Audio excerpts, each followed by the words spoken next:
স্বাদের হেসেলে তোমাদের সকলকে স্বাগত। আজকে তোমাদের সাথে শেয়ার করব চিকেন কোফতা কারি। কিভাবে বানালাম দেখে নাও। তবে আমি কিভাবে চিকেনটা পেস্ট করেছি সেটা তোমাদেরকে দেখাতে পারলাম না।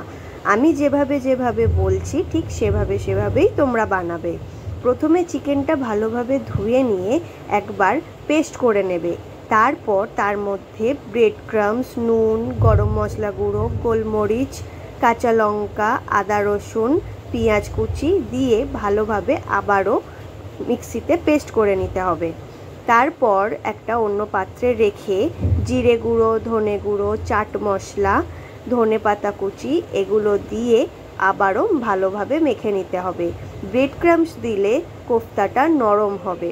তোমরা চাইলে এর মধ্যে টক দই বা এবার কড়া গরম করে তার মধ্যে তেল দিয়ে দিয়েছি। কোফতাগুলো বানিয়ে নেব।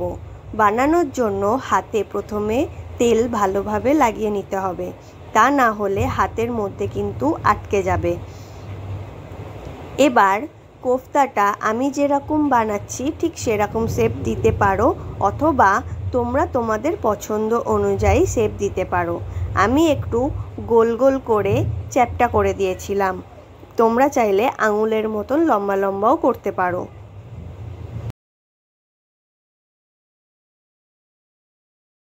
এবার কোফতাগুলো বানিয়ে একে একে সব ভেজে নেব একদমই লো হিটে। হাই হিটে বা মিডিয়াম হিটে ভাজলে কিন্তু এটা অনেক বেশি কড়া ভাজা হয়ে যাবে আর সাথে শক্তও হয়ে যাবে।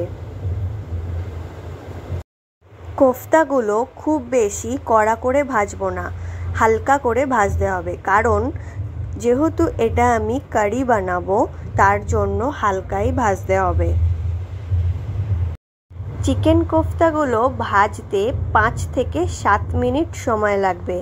এর বেশি টাইম নিয়ে ভাজলে অতিরিক্ত শক্ত হয়ে যাবে, আর যখন আমি কারি বানাবো কারিটা খেতেও ভালো লাগবে না, কারণ সফট হবে না। সব কোফতাগুলো ভাজা হয়ে গেছে। এবার কারি বানাবো কিভাবে সেটা দেখে নাও। এখানে আমি 100 গ্রাম মতন টক দই নিয়ে নিচ্ছি। টক দইটা নুন দিয়ে খুব ভালোভাবে ফেটিয়ে নেব। টক দই ভালোভাবে ফেটিয়ে না তরকারিতে দিলে তেলে দেওয়ার সাথে সাথেই কিন্তু দইটা কেটে যায়। দই ফেটানো হয়ে গেছে। এবার দুটো মিডিয়াম সাইজের পেঁয়াজ আমি কুচি করে নিয়েছিলাম, সেটাই কোফতা ভাজার তেলেই দিয়ে দেব।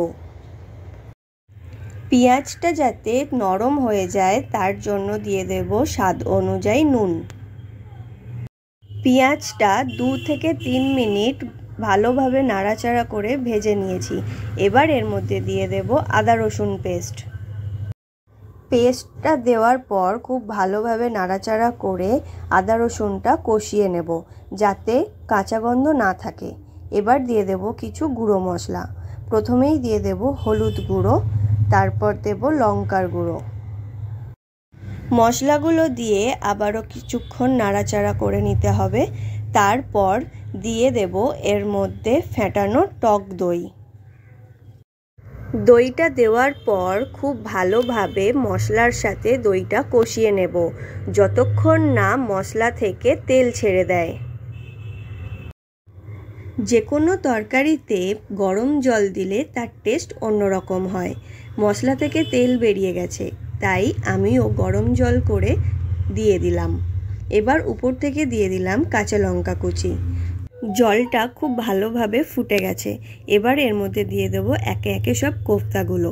তোমরা যেরকম গ্রেভি রাখতে চাও সেই অনুযায়ী জলটা দেবে।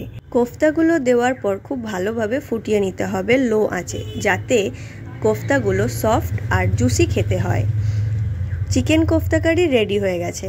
তোমরাও অবশ্যই এই রেসিপি বাড়িতে বানাও আর আমাকে কমেন্টে জানাও তোমাদের কেমন লাগলো। গ্যাসের ফ্লেমটা বন্ধ করার আগে দিয়ে দেব গরম মশলার গুঁড়ো, আর সাথে দিয়ে দেব অল্প পরিমাণে কাসুরি মেথি। কাসুরি মেথি দেওয়ার সময় অবশ্যই হাতে ভালোভাবে ডলে তারপরে ওপর থেকে ছড়িয়ে দেবে। দিয়ে গ্যাসের ফ্লেমটা বন্ধ করে চাপা দিয়ে দেব। লুচি বা পরোটার সাথে চিকেন কোফতা কারি গরম গরম সার্ভ করা যেতেই পারে।